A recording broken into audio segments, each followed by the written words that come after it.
అది నమస్కారం. డబ్బు. ఈ డబ్బు అన్నప్పుడు ఎవరికైనా సరే ఫస్ట్ గుర్తొచ్చేది సినిమాలు గుర్తొస్తారు. అరే ఊరకైనా సంపాదిస్తారా వాళ్ళు అన్నట్టు. బట్ పాపం వాళ్ళకు ఉండే కష్టాలు మీకు తెలియవండి. రాజ్పాల్ యాదవ్ అని చెప్పి కమెడియన్, మీమ్స్ కూడా బాగా వైరల్ అవుతుంటాయి అతనివి. ఇతను 2010లో అనుకుంటా ఢిల్లీలో కొంతమంది ఫైనాన్స్ నుంచి డబ్బు తీసుకున్నాడు సినిమా తీయటం కోసం. 2012లో సినిమా రిలీజ్ అయింది. లటాపాట లాపట అనుకుంటా సినిమా. లటా ఆట లాపట. పాప సినిమా పోయింది, అప్పులు. దాని ఫైనాన్షియల్ ఏమన్నారు, డబ్బులు ఇవ్వు అన్నారు. ఇస్తా అన్నాడు, ఇవ్వట్లా. ఇవ్వు అన్నారు, ఇవ్వట్లా. దాంతో చెక్లు వేస్తే అది చెక్ బౌన్స్ అయింది. వాళ్ళు కోర్టుకి అప్రోచ్ అయ్యారు. దాని ఇతను గడువు పెట్టారు, గడువులో కూడా చెల్లించలేకపోయాడు. ఇక దాంతో కోర్టు 6 నెలలు జైలు శిక్ష అన్నారు. దెన్ పై కోర్టుకు వెళ్ళినప్పుడు కొంత అమౌంట్ చెల్లిస్తున్నాయి బాబు అని చెప్పి డిపాజిట్ అమౌంట్ కడితే దెన్ ఆయనకి మధ్యలో ఇంక స్టే ఇచ్చారు. ఈలోపు ఇంకా మళ్ళీ ఢిల్లీ కోర్టుకు వచ్చింది.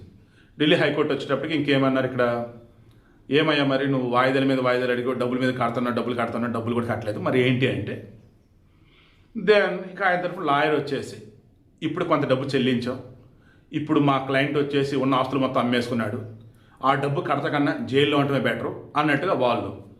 ఈ లాయర్ కావచ్చు, మీతో కావచ్చు, వీళ్ళంతా మాట్లాడుతుంది ఏంటంటే డబ్బులు కట్టే పొజిషన్లో లేడు, ఇప్పుడు జైలు శిక్ష అనుభవించడం అంటే కరెక్ట్ కాదు, టైం ఏమన్నా అన్నట్టుగా అడుగుతున్నారు. నేను కోర్టు ఒకటే చెప్పాను, ఒక పని చేద్దాం, మీరు డబ్బులు కడతానే డబ్బులు కడతలా అండ్ గతంలో కోర్టు విధించిన శిక్ష ఉంది కదా 6 నెలలు, అది 3 నెలలు కుదిస్తున్నాం. అండ్ ఈ శిక్ష అమలు అవ్వకుండా 2 నెలలు స్టే చేస్తున్నాం. ఈలోపు మీరు డబ్బులు కట్టి కేసును క్లోజ్ చేసుకునే వాళ్ళు అన్నారు. ఈవిడకి మెయిన్ ఇంట్రెస్ట్ ఒకే ఒకటి, తీర్చగలిగే స్తోమత లేనప్పుడు డబ్బు ఎవరి దగ్గర తీసుకోకండి.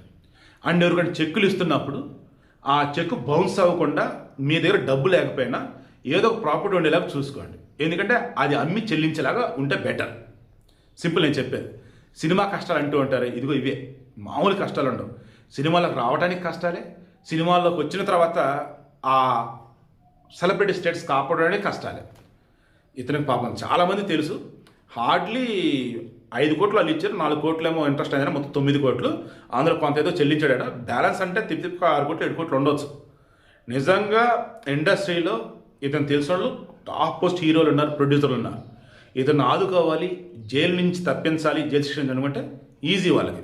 బట్ డబ్బు, స్వార్థం, ఎవడి డబ్బు ఎవడికి చేసి చెప్పండి, ఎవడి డబ్బు ఎవడొదుకుంటాడు చెప్పండి.